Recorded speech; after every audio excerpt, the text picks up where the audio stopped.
Hello. By recommendation, I'm going to be doing the fastest team ever in complement to the slowest team ever. So let's take a look. All right, we have the Overlord of Speed, Electrode, the fastest Pokemon possible. And on him, I am running Flash. The reason being, I have two electric types. So if something comes in to sleep me, I'm going to go Electrode. Switch into Electrode, and luckily if they miss and I outspeed them, I'm going to Flash them to lower the chances of them putting me to sleep at all. And then I'm going to fire off some Thunder Waves and hopefully cheese the opponent on the switch. That is if Electrode lives. If he gets slept, that's fine. I have a better Electric anyway. All right, Jolteon.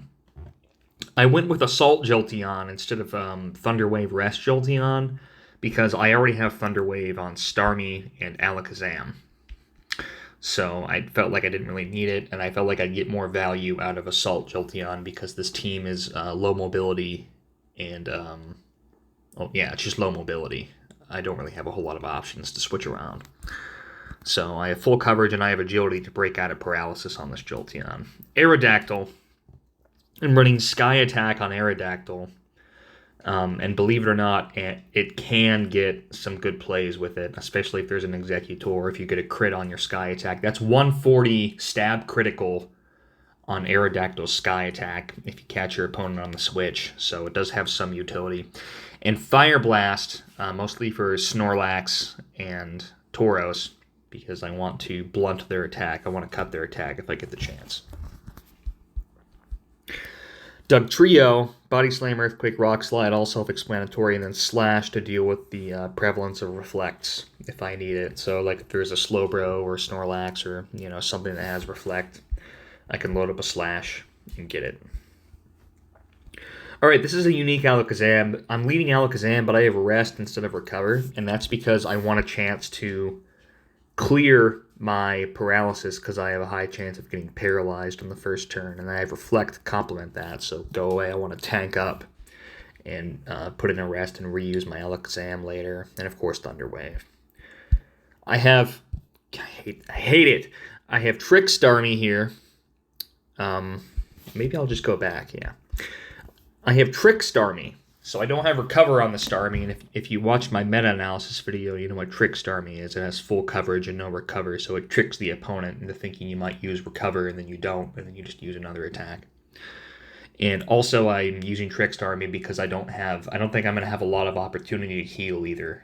I don't have any staying power or mobility with this team. This is a pretty tough challenge team. But I did get some matches where I won. I pulled through in fashion. All right, so let's take a look.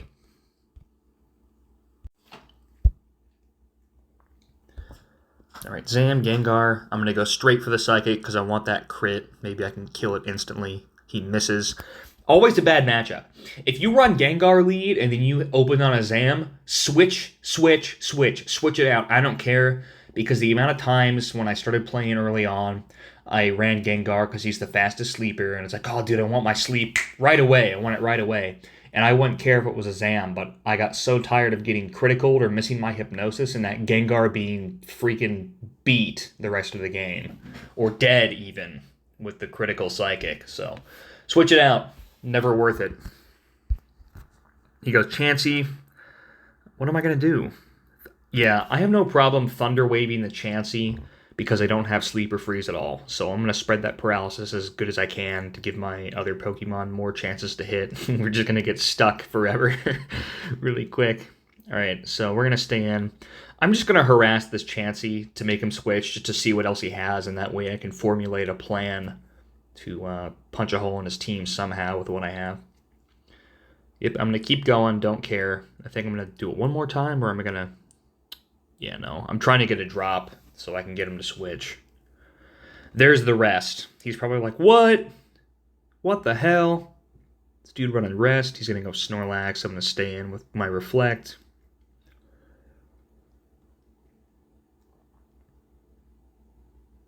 Double paralyzed. My speed's super low now.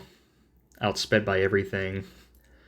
I'm going to paralyze that Snorlax and just bite the dust. I go Electrode first because Jolteon is better.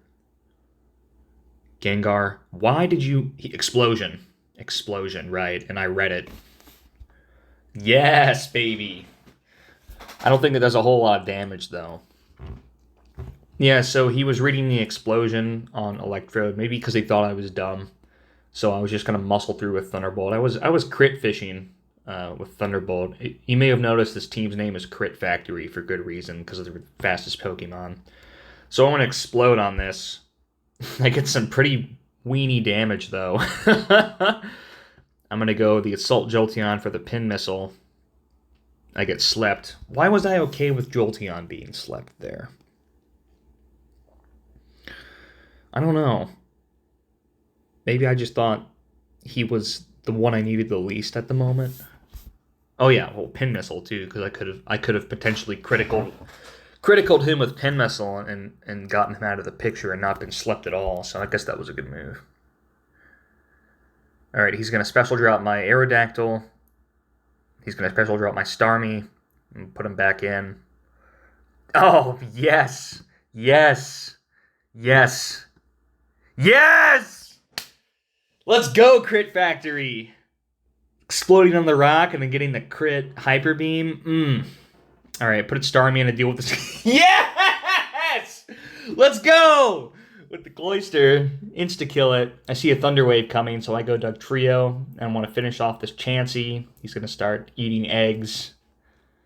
Crits for days. That's where this team shines. I'm just going to muscle through with this Dugtrio. He's going to miss, thank God. Not going to kill me either, and that's the game. So that's game one. I wanted to record more games with this because I don't want people thinking that, like, it's a fluke, you know. I got lucky this one time because I did have some wins with this team, quite a few wins, but also quite a few losses, obviously, because it's like you're playing around everything at this point when you're running challenge teams. And that's why I'll never do challenge teams live, because of just the win-loss ratio and the amount of focus and concentration it takes to outplay other players who are running meta teams. I mean, man, there's just so much hang time in those matches when I'm doing like challenge team matches, because you have to think of like the exact best thing you could possibly do to win. Like you have to be making the best moves all the time. You have like no room for error. So you really have to stop and consider like all the options you have and then pick the best option. And that's pretty much suboptimal teams in a nutshell. All right, so let's take a look at another match.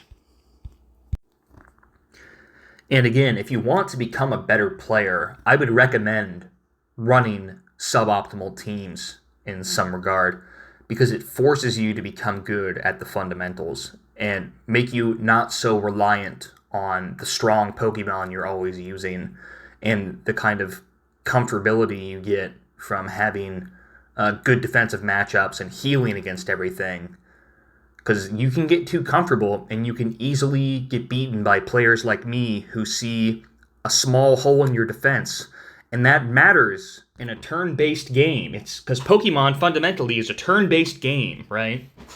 So those small turns, every little thing kind of matters, and it gives me an opportunity to blow a hole in your defense if you're too comfortable and think, well, there's no way you can beat me because I can just switch around and heal. No. I do it all the time. Just leveraging basic fundamentals. So if you want to become a better player, I'd recommend, it's like weight training.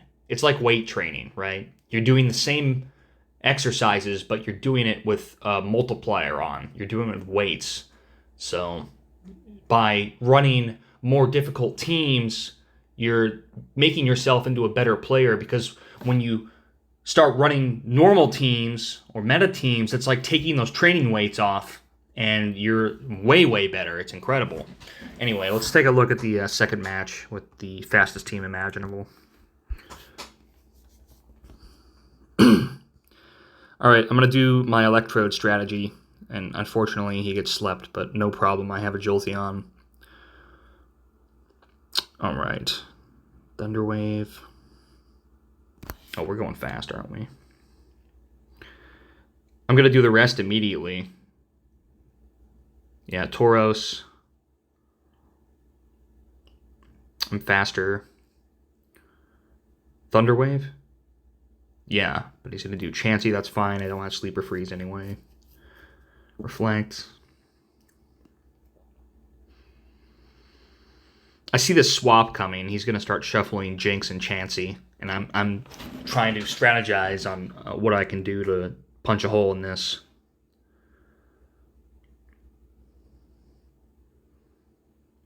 Yeah, I'm going to get nowhere fast. Chansey again. I forgot my plan, what I was going to do. That was dumb on his part. That was good for me. And he goes right on. Like, I'm telling you, dude. What did I just say? People get too comfortable and they'll switch in whatever because they think they have you and they can move around, and then things like that happen. And it's amazing for me. Switching in a Tauros when you had a perfect shuffle to tire me out? Dumb. Why would you do that? It's not like I was going to do anything else, but, you know, maybe he was thinking rest. But it's like, I already know what a bad situation I'm in. I'm perfectly willing to sack Pokemon at this point to find a place to get through. And when you do things like throw in Tauros or Rhydon, because he was like, oh god, Thunder Wave's coming, he goes in his Rhydon. I'm like, dude, you know, people think you're dumb when you're running suboptimals too. That's also a plus. But it's like, thanks, man. That's one less thing I have to worry about because you're not thinking straight. You are incorrectly assessing the situation here. And also, it's like, he's also feeling comfortable because he thinks that I'm running a meta team, maybe aside from Electrode, and he couldn't be any more wrong, so that also catches people by surprise. It's like, you never actually know what your opponent's running. You can make safe assumptions, but you never actually know. You have to factor that in. All right, so I'm going to start Fire Blasting the Snorlax because I want to break his attack down. He's going to go Reflect, that's fine, because I wasn't going to hit you anyway. Even without Reflect, Aerodactyl's like powerless against Snorlax. Any burn yet? Any burn yet? No paralysis. Good, good. There it is. Another crit from the factory. Fire Blast. All right, Chansey. I'm gonna go Jolteon because I want to hit the agility. Yep, there's the agility, and now I'm Assault Jolteon, and I still outspeed. And I'm gonna start rolling for crits on this Chansey. I don't care about the Reflect. I have an enormous crit rate, so I'm gonna keep rolling for crits. And if he switches, I'm still faster.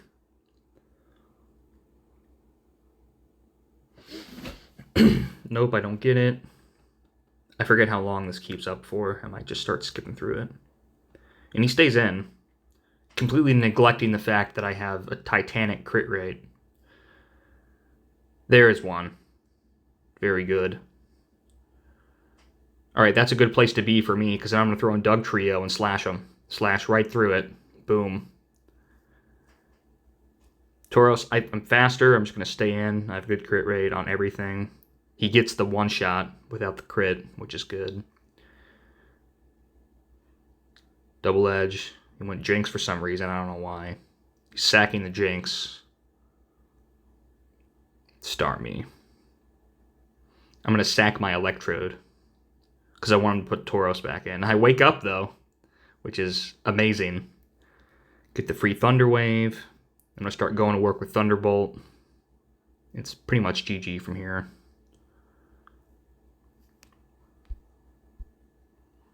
Yeah. And there you go. There's the fastest team possible. So keep those challenges coming. I really enjoy it.